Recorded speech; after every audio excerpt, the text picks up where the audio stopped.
Hello everyone, देखिए आज हम आपको एवरेज टॉपिक पढ़ाएंगे। देखिए इसमें क्या है, इस टॉपिक में इसमें नंबर सिस्टम के भी कुछ क्वेश्चन पूछे जाते हैं, जिससे जो औसत के और नंबर सिस्टम के फॉर्मूले में थोड़ा सा ही डिफरेंट है, मतलब एन का ही डिफरेंट है। तो हम आपको उसी टॉपिक के बारे में आज बताते हैं। देखिए स्पेशली मेरा टॉपिक क्या है, एवरेज। तो देखिए सबसे पहले तो एवरेज क्या होता है, आपका औसत क्या होता है, कुल राशियों का योग बटे राशियों की संख्या, मतलब सारे नंबरों को जोड़ लेते हैं वो योग हो जाता है, और राशियों की संख्या जितने नंबर रहते हैं। ऐसे ही देखिए प्रेक्षणों का योग के लिए होगा प्रेक्षण बटे प्रेक्षणों की संख्या। ए क्या होता है आपका, ए बराबर होता है, और ए होता है औसत, एस एन होता है संख्याओं का योग, और ये होता है आपका संख्याओं की संख्या। ठीक है, मतलब कितने नंबर है, ये हो गया आपका फॉर्मूला। और अगर आपको संख्याओं का योग दिया रहेगा तो आप औसत और नंबर से मल्टीप्लाई कर देंगे जितने नंबर रहेंगे। उसका देखिए इसमें क्या होता है, क्रमागत संख्याओं के लिए क्या, देखिए फिर क्या होता है, देखिए आपको कभी कभी एवरेज को मीन कह के भी पूछ सकता है, माध्य कह के भी पूछ सकता है। ठीक है, इसमें माध्य, देखिए एवरेज को माध्य भी कहते हैं, ठीक, या इसी को मीन भी कहते हैं। ठीक, देखिए क्रमागत संख्याओं के लिए क्या होता है, फॉर कॉन्सिक्यूटिव नंबर के लिए माध्यिका का प्रयोग करके प्रथम पद प्लस अंतिम बटे 2 भी करके, सूत्रों का प्रयोग करके भी कई तरह से आपका औसत निकाला जाता है, लेकिन संख्या कॉन्सिक्यूटिव मतलब सेम सीक्वेंस में दी रहे। यदि n का मान विषम संख्या में हो तो माध्यिका कैसे निकलेगी, n+1 बटे 2, और n का मान सम संख्या में दी रहेगी तो 1/2 बाहर रहेगा, n/2 n term plus n/2 + 1 फिर टर्म, इससे आपका माध्यिका निकल जाएगी।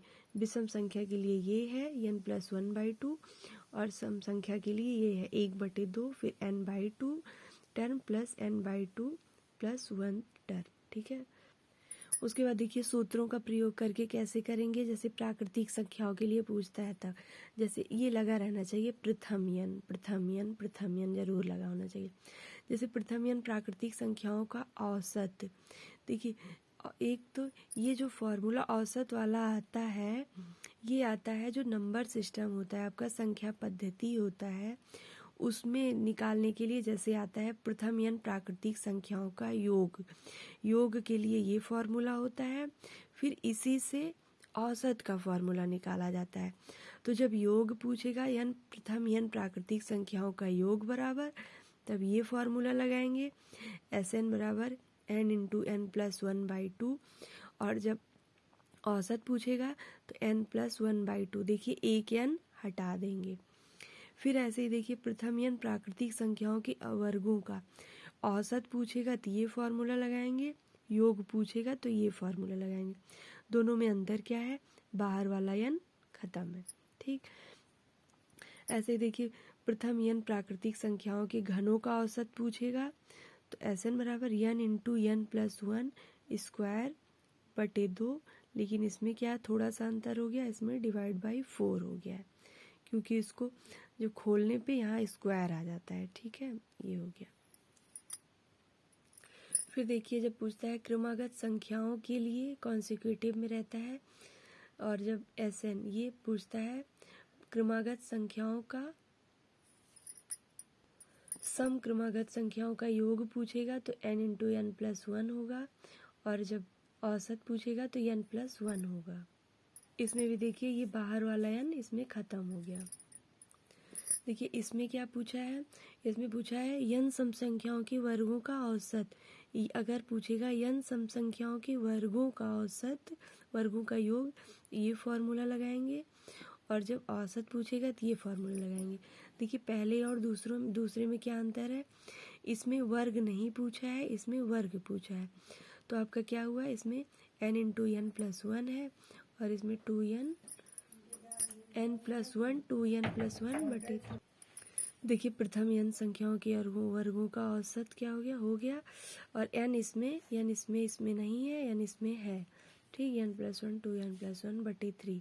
ठीक, और उसके बाद घनों का औसत पूछेगा तो यस, देखिए घनों के औसत के लिए प्रथम n संख्याओं के घनों का योग पूछेगा तो 2n square n plus 1 square हो जाएगा, और अगर औसत पूछेगा तो एक n हट जाएगा, मतलब एक स्क्वायर हट गया, n प्लस 1 स्क्वायर। क्रमागत विषम संख्याओं के लिए प्रथम n विषम संख्याओं का औसत, तो यस n बराबर, अगर योग पूछेगा विषम संख्याओं का योग, प्रथम n विषम संख्याओं का योग के लिए n स्क्वायर होगा, और अगर औसत पूछेगा तो n हो जाएगा। प्रथम n विषम संख्याओं के वर्गों का औसत पूछेगा तो n फिर 2n प्लस 1 ब्रैकेट में 2n माइनस 1 बटे 3 होगा, और अगर औसत पूछेगा तो ये वाला n हट जाएगा, आपका a बराबर 2n प्लस 1 2n माइनस 1 बटे 3। ऐसे ही आपका प्रथम n संख्याओं के घनों का औसत पूछेगा। देखिए यहाँ क्या था, यहाँ वर्गों का औसत था, उसके बाद उसके पहले क्या था, आपका विषम संख्याओं का था, घनों का सम, यहाँ सम था, यहाँ विषम आ गया आपका। विषम में क्या है, यस n बराबर n square 2n square minus 1, और इसमें क्या है आपका n 2n स्क्वायर माइनस 1। तो ऐसे आपको क्या अंतर पता चला, केवल एक n इसमें कम हो जाता है, यही अंतर था योग में और औसत में। देखिए अगर आपका कंडीशन, ये सब आपकी कंडीशन है, अगर कुछ संख्याओं का औसत दिया है और प्रत्येक संख्या में जोड़ना या घटाना है, तब आपका औसत क्या हो जाएगा, a बराबर x प्लस माइनस n हो जाएगा। और अगर कुछ संख्याओं का औसत x दिया है, यम से गुणा किया जाता है तो मल्टीप्लाई कर दिया जाएगा x में। कुछ संख्याओं का औसत x है, यम में से भाग देना है तो यम से भाग दे दिया जाएगा। यदि सर्वांतर d तथा औसत k और इससे आगे अथवा पीछे की संख्याएं जोड़े तो नया औसत क्या हो जाएगा, k plus minus x into D बटे 2। देखिए सम अथवा विषम संख्याओं की श्रेणी जिसका औसत k है, उसमें यदि हम आगे से अथवा पीछे से यक्ष संख्याएं जोड़ें तब नया औसत बराबर k प्लस माइनस एक्स, जोड़ने पर प्लस हो जाएगा, घटाने पर यक्ष लग जाएगा। उसके बाद k औसत वाली प्राकृतिक संख्याओं में की किसी श्रेणी में यदि आगे से अथवा पीछे से यक्ष संख्याएं जोड़ी हों तो k प्लस माइनस यक्ष बटे 2। देखिए ऊपर क्या था, सम अथवा विषम संख्याओं की श्रेणी थी, ठीक, इसमें प्लस माइनस यक्स हो गया, और इसमें औसत वाली के औसत वाली प्राकृतिक संख्याओं की किसी श्रेणी में अगर जोड़ा जाता है तो इसमें बटे 2 कर दिया जाता है। उसके बाद आते हैं थर्ड में, इसमें क्या है आपका, यदि 3 प्राकृतिक संख्याएं हों, दो संख्याओं के औसत को किसी तीसरी संख्या में जोड़ा जाए तो प्राकृतिक संख्याएं क्रमशः a b c हो, तब माना संख्याओं का योग k हो जाएगा, ये प्लस b प्लस c बटे 2 हो जाएगा। फिर प्रथम संख्या के लिए 2a माइनस के, द्वितीय संख्या के लिए 2b माइनस के, तृतीय संख्या के लिए 2c माइनस के हो जाएगा। फिर देखिए यदि n प्रेक्षणों का औसत a है परंतु एक प्रेक्षण को विस्थापित कर दिया जाए तो औसत b हो जाता है। विस्थापित प्रेक्षण का मान बराबर n a minus b plus b हो जाएगा। और यदि n प्रेक्षणों का औसत a है परंतु यदि एक प्रेक्षण को शामिल कर दिया जाए, इसमें विस्थापित था इसमें शामिल कर दिया जाए तो औसत b हो जाता है। विस्थापित प्रेक्षण का मान और इसमें शामिल प्रेक्षण का मान है, उसमें विस्थापित प्रेक्षण का मान था n a minus b plus b था और इसमें n b minus a plus b है, ठीक। देखिए यदि किसी कक्षा में n विद्यार्थियों के औसत a है जहां उत्तीर्ण विद्यार्थियों का औसत x है, मतलब उसमें सबसे पहले कक्षा में n विद्यार्थियों का औसत a है, उत्तीर्ण विद्यार्थियों का औसत x है, अनुत्तीर्ण विद्यार्थियों का औसत y है, तब उत्तीर्ण विद्यार्थियों की संख्या निकालना है। तब आप कैसे निकालेंगे, n into a minus Y फिर x माइनस वाई से। उधर नेक्स्ट क्या है आपका, यदि n संख्याओं का औसत a है लेकिन बाद में यह पाया गया कि एक संख्या x को गलती से y पढ़ लिया गया, तब सही औसत a plus X minus Y बटे n।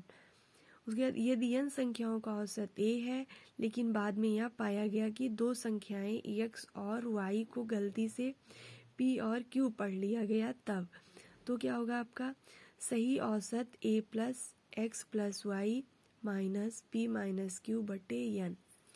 उसके बाद जब आपका बल्लेबाज और गेंदबाज के औसत के टाइप के क्वेश्चन आते हैं, तब बल्लेबाज का औसत बराबर बनाए गए रन और कुल खेली गई पारी माइनस नाबाद पारी से। उसके बाद देखिए गेंदबाज का औसत, बल्लेबाज का औसत क्या था आपका बनाए गए रन और खेली गई पारी नाबाद पारी, और गेंदबाज का औसत के लिए दिए गए कुल रन बटे लिए गए कुल विकेट, इससे आपका औसत आएगा। देखिए अगर आपको ये वीडियो अच्छी लगी होगी तो बताइएगा, अगर प्रीवियस ईयर क्वेश्चन चाहिए होगा तो हम प्रीवियस ईयर क्वेश्चन बनाएंगे, और अगर दूसरे टॉपिक का ऐसे ही आपको चाहिए होगा तो हम दूसरा टॉपिक वन शॉर्ट वीडियो बनाएंगे। कमेंट करिएगा कौन सा वीडियो चाहिए आपको।